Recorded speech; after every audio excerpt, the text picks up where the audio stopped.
chair of our guest, Paul Chasse, who is the longtime chair of the Realtor Boston Coalition, and City Councilor-at-large Shane Burgo, who is one of the city's most ardent advocates for affordable housing. Welcome, gentlemen. Hello. Hello, thank you for having us. Glad to have you. So this is a ballot question that, unlike some of the others, kind of snuck up on us here in New Bedford. I guess the state law was always out there, but it wasn't until mid-August when the chairman of the Election Commission, Manny DeBrito, notified the press that we'd all be voting on a ballot question in the city and also in Fall River on whether to join the MBTA. It turns out that this ballot question is necessary because the long-sought passenger rail is supposed to start next year, and you have to have a vote on it to say that you'll join the MBTA the year before it starts. And this is kind of interesting because you think it's a no-brainer. They spent all this money building the rail these last 5-6 years, and we've tried to get it for 30 years. Why wouldn't we just approve it? Well, there are some concerns that have been raised in the city about the assessment that the MBTA is allowed to give.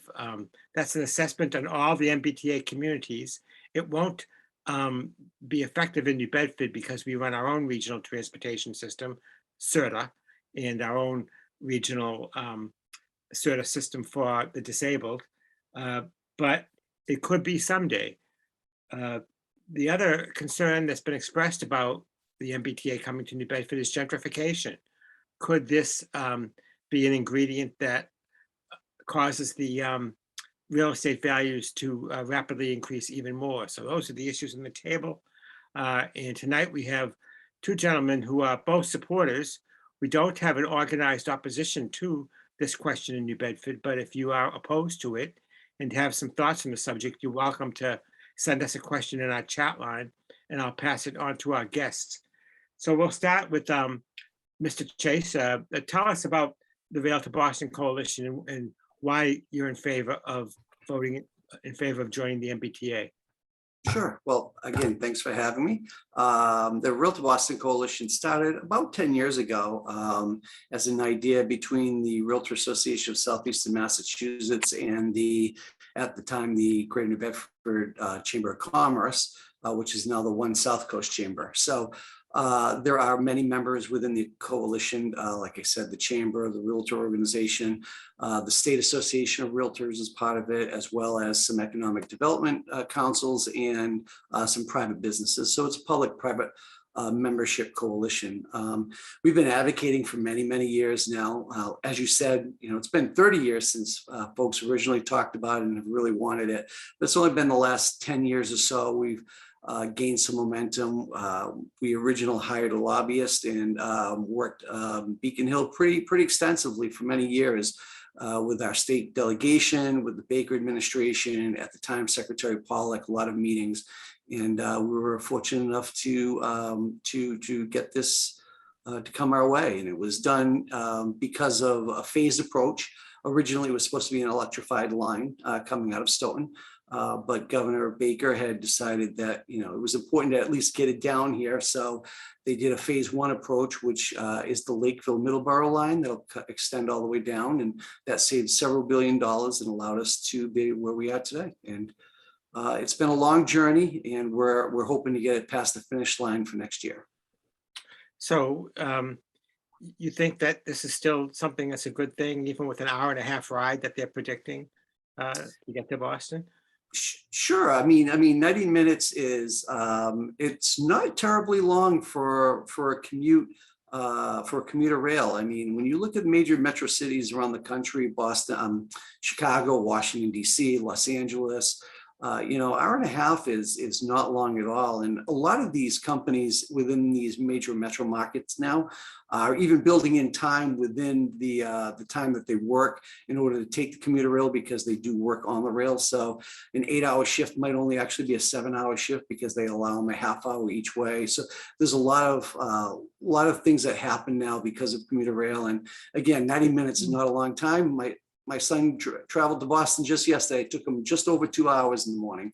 And that's not unusual. I used to drive to Waltham for 8 years, and it's the same thing. I mean, it would take a while unless you had a perfect day. You're talking about internal combustion engine there that took him 2 hours. You're right, it did. But a lot of internal combustion engines that will be off the road too, even though it's a diesel engine, that'll take a lot of cars off the road in order for it to happen too. Okay. So, Councilor Burgo, when we first talked, you hadn't quite made up your mind yet as to whether you would support the question. I think since then you have. We talked about whether even the anticipation of commuter rail has been an ingredient in pushing up the real estate prices, both rents and mortgages in Greater New Bedford, which, after lagging behind the rest of the state for many years, has now begun to catch up. What was it that pushed you over the edge and decided to support this? Well, as I had shared with you previously, for me, it was one of those things that it didn't matter to me either way. And I hate to say it that way, but I think for a lot of people here in New Bedford, the conversations that I've had and I continue to have as we talk about even, a lot of our residents don't even know what this question's about. And that's why I think this chat is so important. I'm glad that I was able to join you, because I think we need to be able to educate the residents on why they even need to vote yes on this to make sure that this nearly almost $1 billion investment that we have isn't wasted. So for me, it wasn't so much as though I opposed it. It was just that I didn't really care so much to support it in a way that I was going to be cheerleading it on. And then just from the other discussions that I've had with people, as you pointed out, some of the concerns that they might have had with the new connection to Boston. I've shared with people that I've worked in Boston now like 3 years, 3 COVID years. So I have to think in my head. But so for that small amount of time, I did participate in the commuter rail out of the Middleborough Lakeville, and that was also a 90-minute commute for me, because when you take into account driving to Middleborough Lakeville, trying to find parking there. And I bring up parking as a concern because that was one of the other concerns people brought up with the South Coast Rail here to New Bedford, was our Whale's Tooth parking here. The ferry parking, especially in the summertime, fills up very quickly. So that was going to be a major concern, when South Coast Rail was completed. Will the Elm Street garage be too full? What are the plans that we have here on the city level to combat the overflow of vehicles that might be participating in this rail? So, just a lot of questions that I might have had that I've since been able to research and get answered for myself. But I know for me, I've been able to look up that information. But for our everyday residents, maybe they don't know that. So again, I want to thank New Bedford Light for hosting this chat, and people like Mr. Chasse who are getting out the information for this. It's not, like all of our other ballot questions where we're seeing commercials for it and huge campaigns on why you should be voting yes or why you should be voting no. This is why I'm glad I could be here and be a part of the conversation. Now, the state is mandating that we have special zones around the train stations that would have intensive development. And I wonder if that might lead to some high real estate prices in the Klasky Common area, which is right across from the proposed station in the downtown, in your ward, Councilor Burgo, and also the Church Street area. Are you worried about the zoning for those 2 areas? This is to Shane first. Yeah, not necessarily. For me, I know we have a lot of different development. I know before I forget which committee now, but we were talking about the HDIP program, development incentive programs for housing and different scenarios like that. And I know right now one of the major concerns that we're seeing from our residents is the increase of rents. And this is obviously before South Coast Rail has been completed. So I know a lot of the concerns that I keep hearing is once the rail is completed, a lot of the residents maybe that are living in the Boston suburbs that see, hey, I don't have a car. Now that this is complete, I can drive down, well, not drive down, but take the commuter rail down to New Bedford and find housing out there and pay $1,500 or however much the rent is going to be down here. Those are the concerns that I'm seeing. I'm not so much concerned about any zoning changes that we might see with the HDIP or the incentive programs that we're seeing from the state level. How about you, Paul? You're in the real estate business in your personal life. Would you expect that New Bedford to become a little bit less affordable after the train? You know, I have to say that I have not seen, I hear a lot of anecdotal information on that, but I've not really seen a history of urban cities or even suburbs for that matter that have trained that end up having that big increase. I think, you know, Massachusetts in and of itself, Bristol County, South Coast Massachusetts, we're all in the same boat. We have a housing problem. And certainly I know it's a topic for another day. But that's the issue we're seeing with increasing prices and rents. It's a housing inventory problem. It's not a real problem. I mean, if you look at places like, you know, Worcester, Brockton, Attleboro, New Bedford, Fall River, they're all within relatively close to the same amount of rents. And, you know, go to something like a rent.com, which is a fairly popular rental site. You'll see that they all kind of hover around the same. And more importantly, you haven't seen over the years a spike because of a real coming into an area. Now, that's not to say that there's not, you know, some movement where people are going to move around and some people might come down from Boston. But at the same time, you have a lot of people here in our own cities that need that opportunity to be able to commute, not only to Boston, but to other places right up the Route 24 corridor. So I don't think that it's as big of a housing issue, the rail, as it is, I would say, housing inventory problem.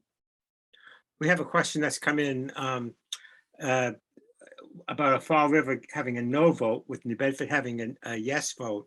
We actually talked about this prior to going live. First, you, Paul, what would happen if Fall River votes no, but New Bedford votes yes? So the way the rail line is set up, the rail is going to come through the Middleborough Lakeville line to Taunton, and then the trains are going to split Taunton to Fall River and Taunton to New Bedford. So if New Bedford were to vote yes and Fall River were to vote no, it wouldn't affect New Bedford at all. Vice versa is the same way. I'm not sure what the case is going to be if the vote is no. You know, again, this is a referendum, so, you know, they could very well be a legislative or regulatory fix if the referendum doesn't go through. That I'm not sure if that would have to be asked of the delegation. But as far as the just straight out question, the rails go to do two different places. So Fall River wouldn't affect New Bedford. New Bedford wouldn't affect Fall River. And vice versa.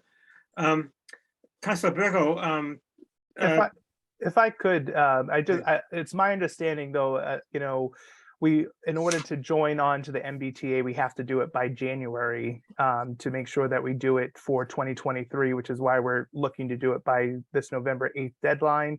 I believe, again, my understanding is if you know, God forbid, we do vote no here in New Bedford and Fall River, there are ways that we can do this through the state legislature. It's just going to be a longer process that's obviously going to cost us millions or possibly billions more.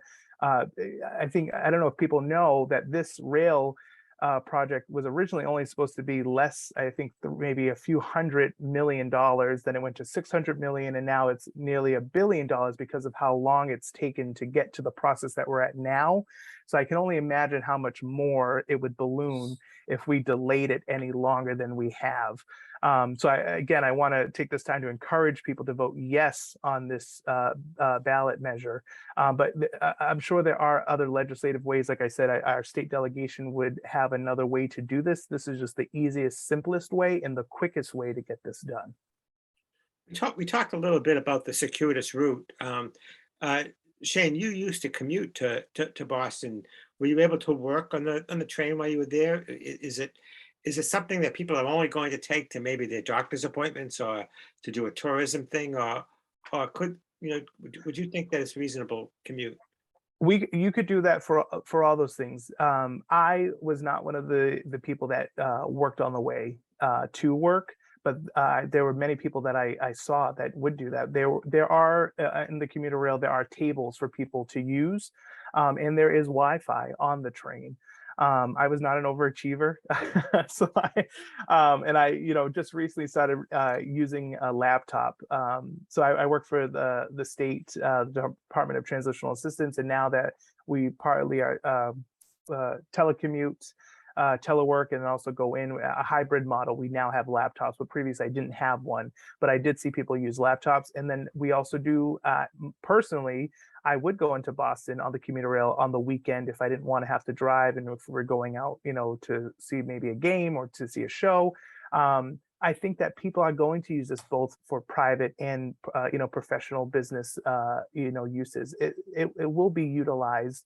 However, I will say I don't know how often it will be utilized, because the one thing I will say is for myself, like I said, I used to take the Middleborough Lakeville line, but I did know a few people that would drive a little further in to the Braintree line, just because that particular zone was cheaper. The parking was cheaper. It was also easier. The parking there, I believe, was covered. So, especially when it was snow or rain, your car was protected and you were protected. You didn't have to worry about getting wet, because there are certain stops along the way, the Capello or blanking on the other stops along the way, but that you're not protected by the elements. You're just standing there waiting for the train. So depending on those different factors, you might drive in a little further to pay less for your ticket. And I just wonder too, for us here in New Bedford, how much it might cost us for a ticket from New Bedford all the way to Boston. But that's the only thing I could think of in terms of choosing for us here in New Bedford. That's going to be an important thing, expense. Before I leave you, I just have to say, what time did you have to leave when you took the train to Boston, Shane? Oh, for me, I started at 9, so I wouldn't have to leave really probably until about 7 o'clock or so, because the good thing, Middleborough, it takes me about only 20 minutes or so, and then that train from Middleborough to Boston only took about an hour, if it didn't have any delays. So that was the only other caveat, is it was an older train. The trains that we're supposed to be getting, though, with this update are supposed to be newer trains. And then in the upcoming phases, we're going to have even more energy efficient trains. So I'm looking forward to that. But that's the only reason why I stopped using the trains, because there was one week where the train clunked out on us every single day that week, Monday to Friday. That whole week I was 2 hours late one day.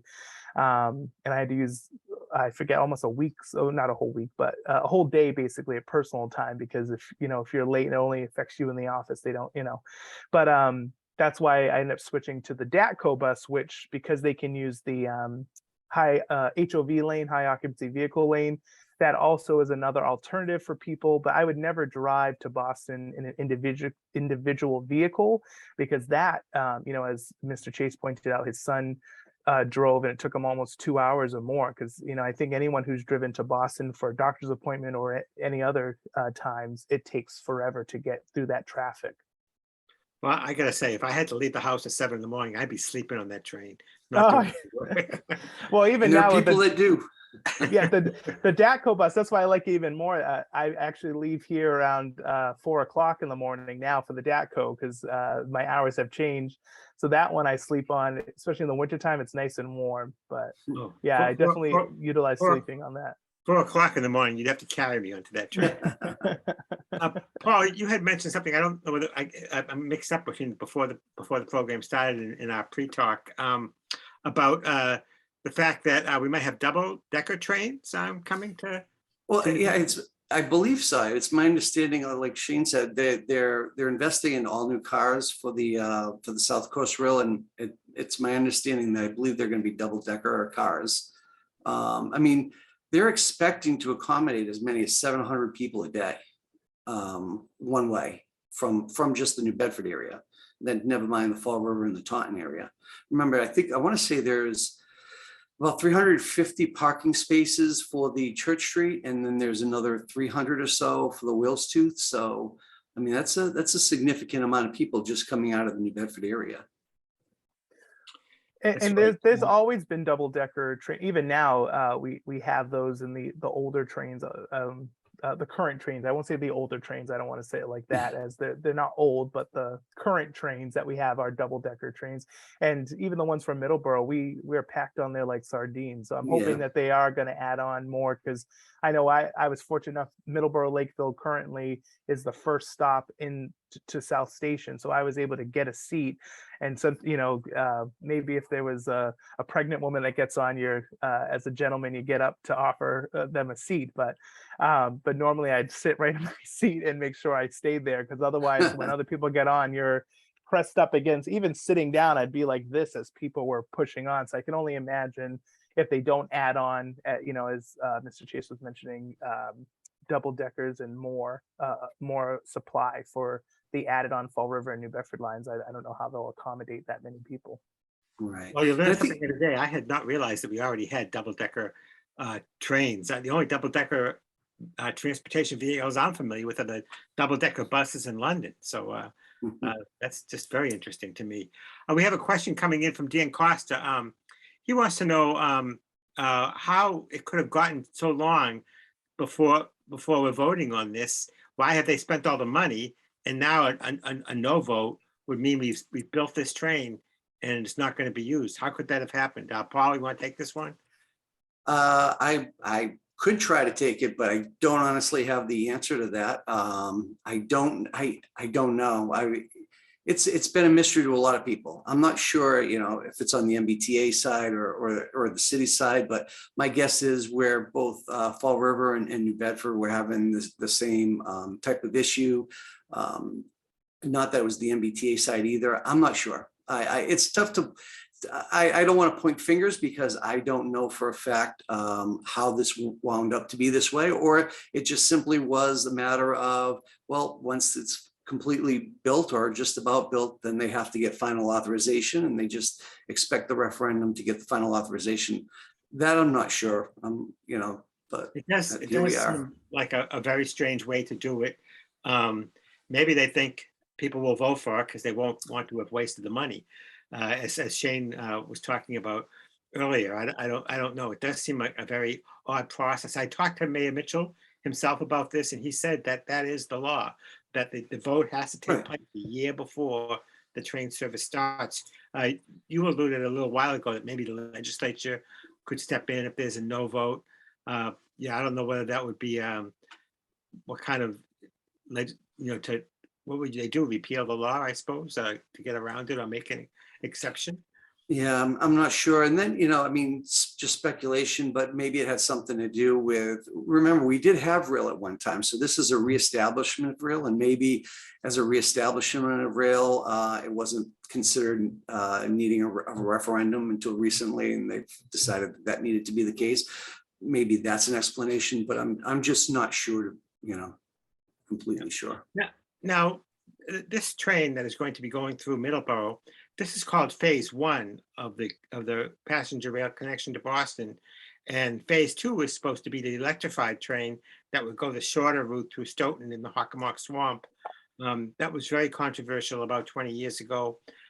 It's the largest freshwater swamp in Massachusetts, and there are a number of grade crossings at grade level through the downtown areas of some of the suburbs of Boston that can be very vocal about what they want and don't want. In some of the reporting, I noticed that the legislature did not include any money in their 5-year plan for phase 2, which originally was supposed to open in 2030.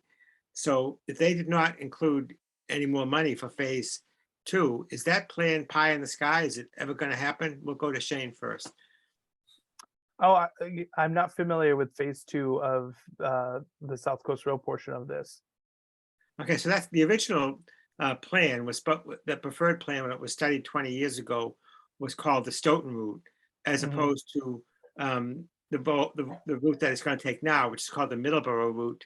And then there was an Attleboro route, which went over near Providence, and both the Attleboro route and the Middleborough route were felt to be longer, and so the most efficient one was felt to be the Stoughton route, and that was originally chosen. But when Governor Baker came up with his plan, it was not electrified; it was diesel.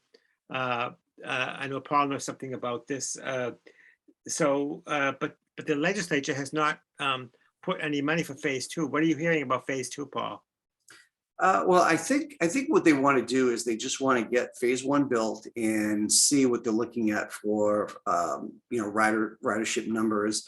They want to get a better gauge on, remember, again, this is the first time in 50 years or so. So they want to get a better gauge of how many residents are going to ride at what times of the day. I think, phase two is definitely part of the entire plan, but I think they want to have a better understanding of how it's going to run efficiently within the two areas, both Fall River and New Bedford, before they start investing that money into the phase two project. That's my guess as to what's happening. And like you said, it is very expensive. It's something that we don't currently have either. I mean, there are no electrified commuter rails in Massachusetts, so it would be a whole new. It's kind of a game changer. It would be a whole new system and purchase of vehicles and equipment and maintenance and everything else. So I think before they get to that, they want to see how well it goes, which is also the reason why I think we haven't heard of what the ticket prices are going to be, what the schedule is going to be yet. And I think that's all because it's going to be dependent on the ridership and the demand. They need to see what those numbers are going to be before they continue to evolve. In fairness, I'll just point out that the electrified rail would be more environmentally responsible in terms of climate change. Sure, absolutely. Climate change with these hurricanes and droughts, we've seen as a bigger and bigger issue every year. But it sounds like if you think they want to get some data from phase one first, and the legislature has not put any money in the 5-year plan for it, how likely is it that it will even meet the 2030 goal? Well, it's my understanding, I don't know that they're going to have it completed by 2030. I think, like everything else, remember this started 20 years ago, and we're just now getting to the point where it's finalized next year. I think, the same process is going to have to be weighed through for phase two. There's going to be a process, and I'm sure there's going to be extensions. And like I said, where it's the first electrified rail route in Massachusetts, there are a lot of firsts there that they're going to have to figure out, even beyond just having it set up for the South Coast area. They're going to have to figure out how it's going to fit into the rest of the system within the Boston area. So I don't find it surprising that it's not in the 5-year plan. And of course, plans change. So if they find huge demands and they find windfalls or additional ARPA money, or they find the federal government has a way of bringing in additional monies, maybe they'll take advantage of that. I wouldn't be convinced that just because it's not in the 5-year plan doesn't mean they're not still moving forward. It just might not be at the same pace as it was a couple of years ago. Yeah. And as you pointed out, this is more money beyond the $900 million that they're going to spend for phase one. We have a question from Warren Samuels. He wants to know, how does joining the MBTA affect the future of Serta? For those of you who don't know, but I think most everybody who lives on South Coast knows, Serta is the Southeastern Regional Transit Authority, which runs our bus service between New Bedford and Fall River, and within the cities of New Bedford and Fall River and their suburbs. So how would New Bedford joining the MBTA affect Serta? We'll start with you again, Paul, on this one. I think it's a good compliment. I think, public transportation, there's definitely a role for public transportation within these urban communities. And we're seeing more of a trend towards that now. So I think the SRTA and the MBTA are a good fit together. It would be wonderful to see the city move towards down the road to having some type of centralized bus station, MBTA platform kind of all together, whether that be in the middle of downtown or where the platform is going to be at the Whale's Tooth. I think some type of central transportation center would be a wonderful idea to marry the two together. I just think, they do complement each other. I go back to the fact that, aside from jobs, this is very important for a lot of folks. There are a lot of folks in the New Bedford area that don't have reliable transportation, and whether it be for a job or, like Shane had said, for medical reasons, or kids that go to college. We have some great colleges down here, but obviously people have choices. And this line goes right through the Bridgewater State College, right through the UMass Boston College line. And about 8 years ago, when we were first advocating for this, I had a young girl come up to me that was a senior in high school, and this was in Fall River. And she had said to me, gee, I wish this had already started, because I had just gotten an internship for MIT I was excited about, but I have no way of getting there, and I couldn't take the internship. I would have rode that train every day for this internship. And it's those types of experiences and stories of why we need to have this down in this area. There's such a large population that could utilize this. So I think SRTA, MBTA, you know, they complement each other well. The one thing I do know about Serta is that the assessments that the MBTA is able to levy on the individual cities and towns, if New Bedford joins, or Fall River joins, or whoever, they are then allowed to put an assessment on you based on your population and the amount of service you get. And that assessment is something you have to pay. It comes out of the property taxes. Now, I will say that my understanding is that the assessment for they discount the assessment you're charged if you run your own local transportation service, and that would be Serta. So because New Bedford and Fall River run Serta, they would be able to discount their assessment, which I think is about $1.3 million. No, about $700,000 by the $1.3 million contribution that they give to Serta, that New Bedford gives to Serta. And then there's another 50% deduction they give for the physically challenged people, the disabled service that they run. So that's one good thing about having a regional transportation authority. But I always think that Serta is not, I mean, it's made great strides under new leadership the last 5-6 years, but I always think that Serta is not delivering as much service as local people would want. What do you think, Shane? Yeah, I would agree. You know, I was just going to say I wanted to piggyback on what Mr. Chasse was saying about our services with Serta, that they will definitely complement the MBTA, especially when we consider the fact that we don't have the stops that we will have, I should say, with the MBTA are, you know, centralized here in New Bedford. So up near closer to Kings Highway, and then obviously downtown at the bottom of Union Street. But when you're looking at how long New Bedford is, or even how, you know, wide, you're going to want residents to be able to possibly take the Serta bus services to those locations. But, you know, to expand a little bit on what you were just talking about in terms of what more Serta could offer, I know like in our Ward 6 area, I get calls from residents that are looking for more bus stops in our Ward 6 area. So that's something that, you know, I am working on and looking at expanding our Serta, you know, reach here in New Bedford. It's definitely an asset to us, and definitely something that will be a complement to the MBTA service. And as you mentioned with the assessment, you know, I believe you're right with that figure of 1.3, but anywhere annually between $1 million to $2 million that we're assessed for our Serta payment. So right now, you know, as Mayor Mitchell had mentioned, in the foreseeable future, we won't ever have to pay an assessment right now for the MBTA, which is very great. Same thing for Fall River. If any Fall River residents are listening right now, I believe your assessment somewhere around $900,000. But for them as well, their regional transit also is covered.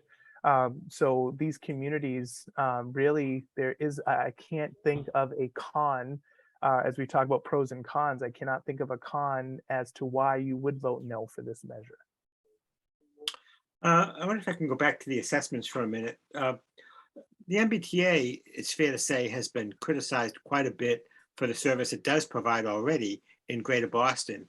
The Orange Line has been out of service as they rebuild the tracks. We've had some fires and accidents,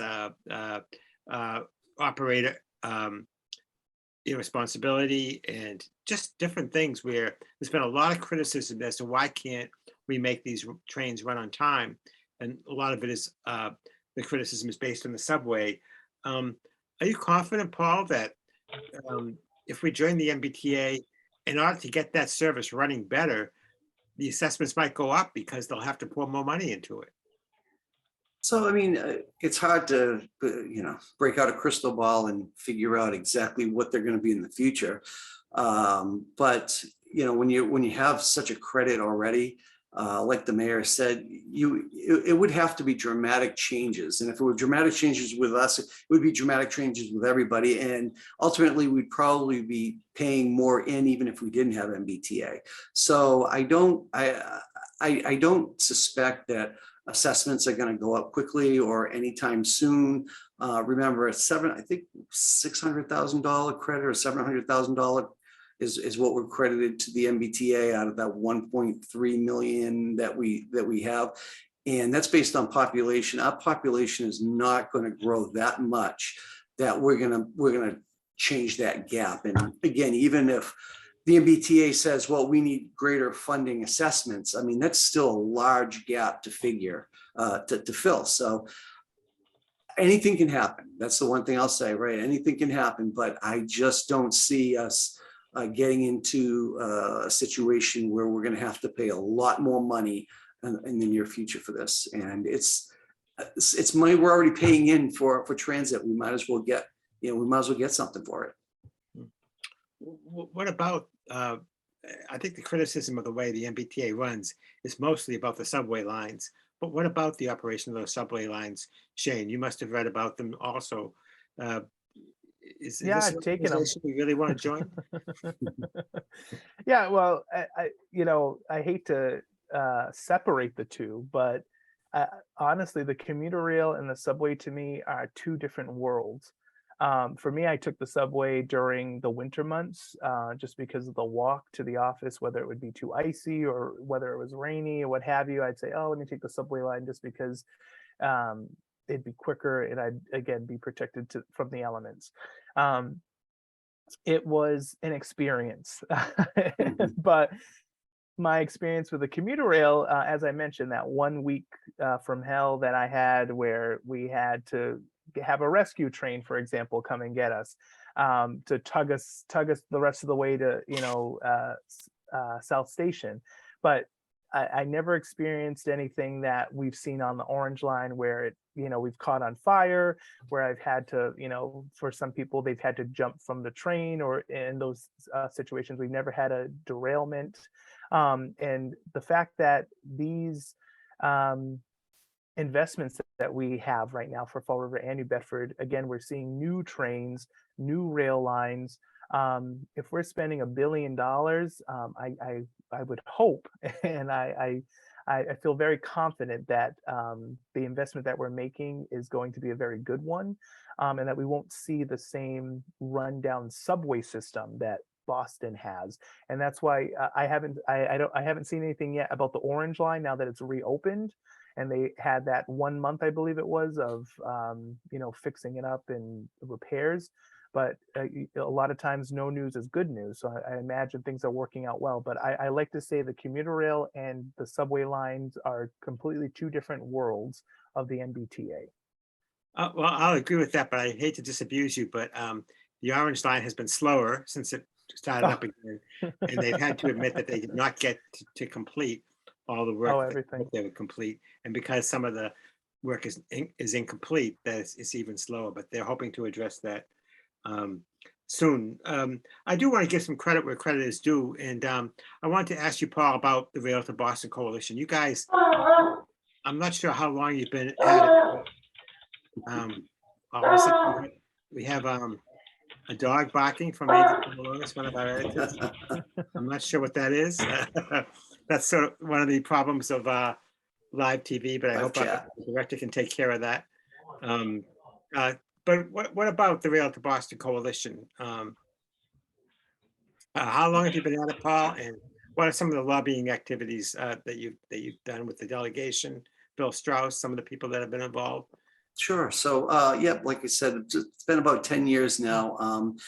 And we've met ongoing with the South Coast delegation, Southeastern Massachusetts, Bristol County. We met with Transportation Secretary Pollock many times, the governor a few times. I've gone up to testify for hearings. We've been part of an amicus brief a couple of years ago, and that was all in an effort to just, like I say, reestablish the rail down here. It's just been it's not just a passion of mine, it's a passion of a lot of people. And there are a lot of people that came before this coalition, groups that also tried really hard and worked at that constant just buzz, putting the buzz out there and putting the buzz out there. And in politics, it's all about timing. So, you know, you keep doing it until the timing is right. And when the timing is right, you kind of jump on it. And that's what this coalition has done. And we had a lot of folks down here that made it, you know, made their voices heard up on Beacon Hill time after time after time. So I give credit to the coalition and all its members and all its members who have done whatever they can to push this forward. Again, it's something that our residents deserve. We're the only major cities within 50 miles of Boston that can't get into Boston. And listen, it's not, the commuter rail is not the only piece to a puzzle in New Bedford or Fall River or Taunton, but it is a piece, right? It is a piece. It is a building block, just like every other thing is a building block. And this is one that our residents deserve to have, whether it be to get up to Boston or to bring tourism down from Boston to our small businesses. Yeah, the mayor has taken to calling it passenger rail, not commuter rail, and he has always tried to separate himself from the time 10, 15 years ago when people were talking about the rail as the key ingredient in New Bedford's revitalization. He refers to it as one ingredient, and that seems to be the conventional wisdom at this point.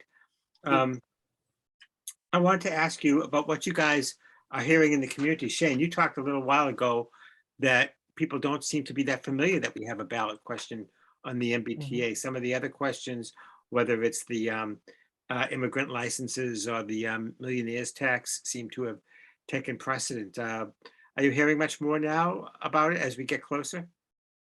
Honestly, no. If anything, I bring it up, or if they might have read an article about it.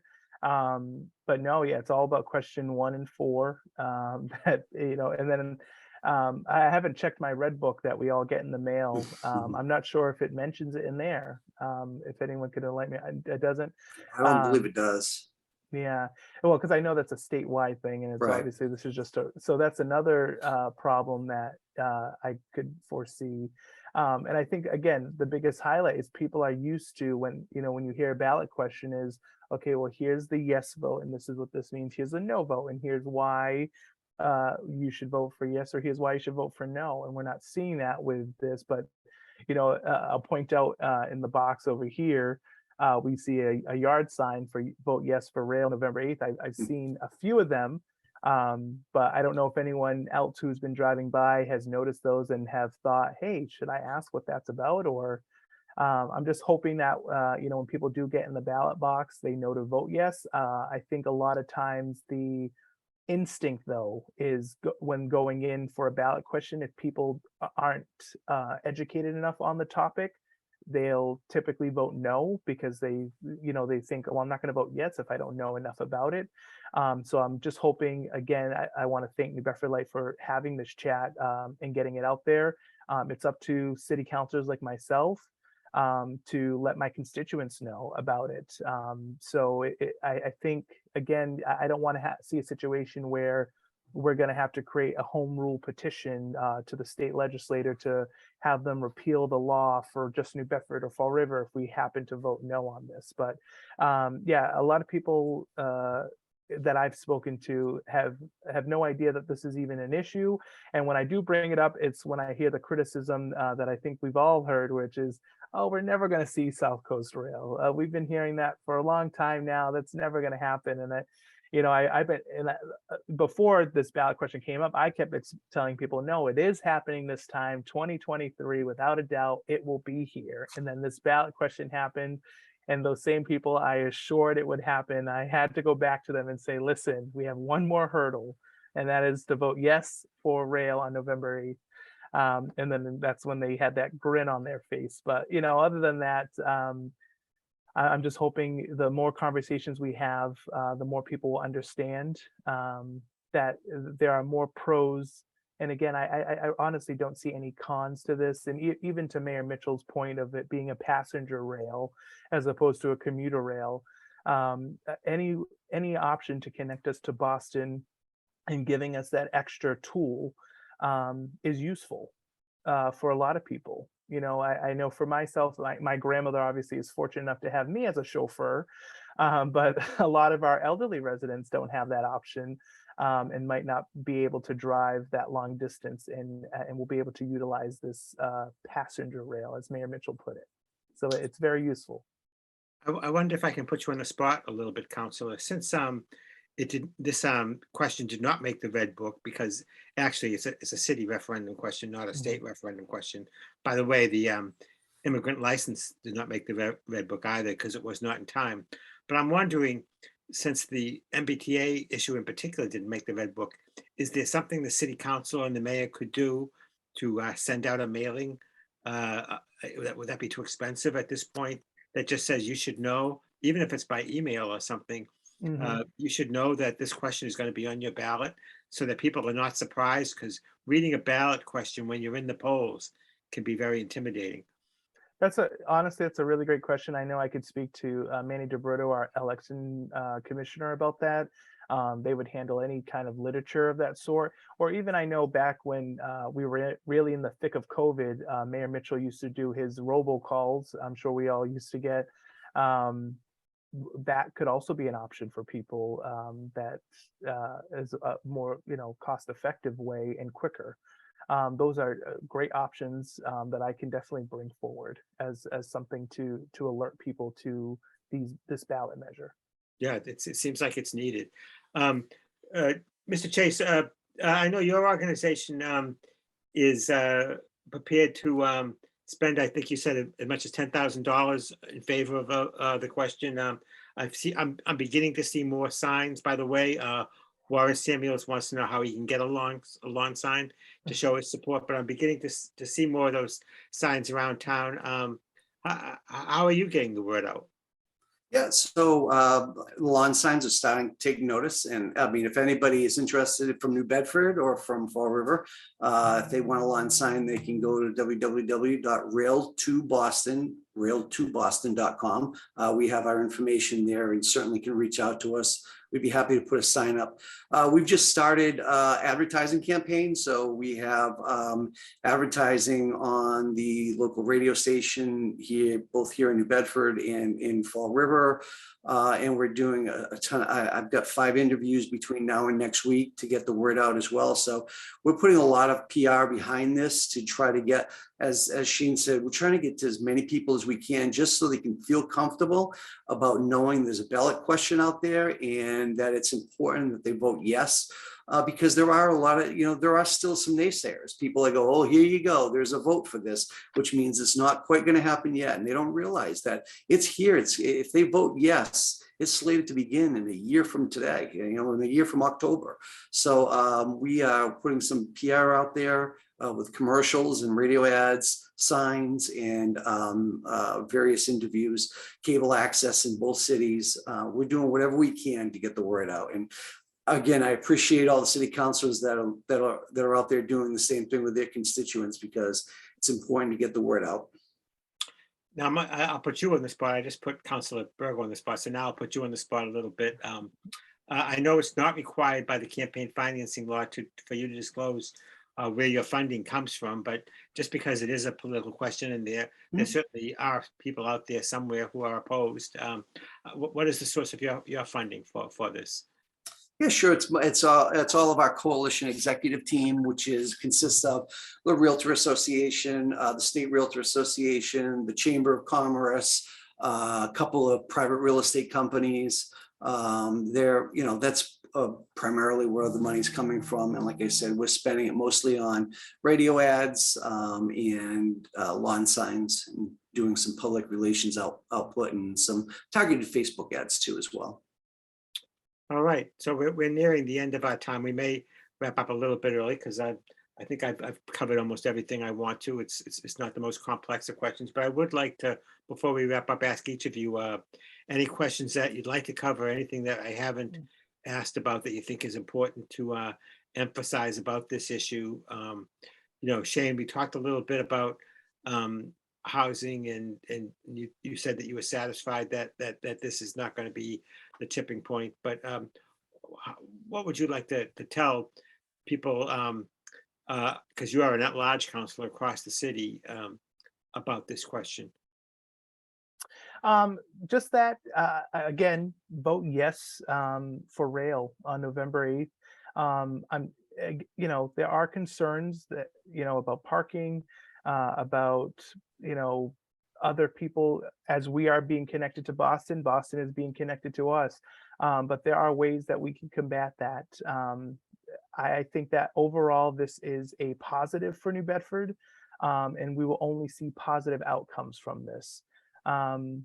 Overall, it would only be good for our area and good for our residents. So I hope that. Shane is frozen for a bit there. I'm not sure what happened there. That's never happened to me before, but Always a first. yeah, always a first. So we'll go to you, Paul, and until Shane is unfrozen. What are your thoughts about that you'd like to sum up? Anything I haven't asked, things that you Sure. think are important? Yeah, no, I just think that it's important, like Shane had said, I think it's important for people to get out there and vote yes and send a clear signal that this is something that is highly needed for the residents of the area, and for many reasons. And I think that we should not be afraid of progress in the city. What we should be afraid of is not helping the neediest folks in the city to do better. And I think commuter rail is part of that, helping our residents who can't get to Boston because of things that they need to do. This will help them. So the notion that prices rise, rents rise, there's a lot of fear out there of the unknown. We have to be careful about fearing the unknown. We have to actually take comfort in knowing that we're not the first place that has gotten rail, and those other places have become havens for opportunity, and that's what we want to have is our own opportunity for our residents. And I think the rail will definitely provide a lot of opportunity for a lot of folks, both down here and to bring in tourism and revenue dollars from the Boston area for our small businesses and for our surrounding area. So it's important that people just get out there, vote yes, and understand that this is good for the residents of South Coast. Yeah, I think the way Mayor Mitchell put it is that it's one more amenity that we can have, Sure. one more positive thing about the city, that you can get to the state capitol, you can get to the big city for whatever reason you want to go there. We have a multitude of transportation options, and I'll just add in that I think it's good for the environment, and I think we all need to be cognizant of climate change. So I'm not sure what happened to Councilor Burgo. It looks like his connection has dropped out, but I want to thank him very much, and I want to thank you, Paul Chasse, for all your work at Realtor Boston these last years, and for coming on the chat tonight. I think anybody who wants to know what the pros and cons of passenger rail to the city are, and what the details of how much would it cost and where will it go, they can find it out. By the way, they are working on the train stations at both Church Street in the north end and at the Wales Street parking lot just in back of that in the downtown area. They are not going to be buildings at first. I also learned that the other day. They are just going to be Platforms. A stop with maybe a little shelter over it, but that's it. The work that they're doing there is site preparation. Anyway, it'll be, I imagine, the last question on the ballot this year, and it's just for New Bedford and Fall River. Do we want to join the Mbta? Thanks for watching the chat, and thanks to my guests. Thank you.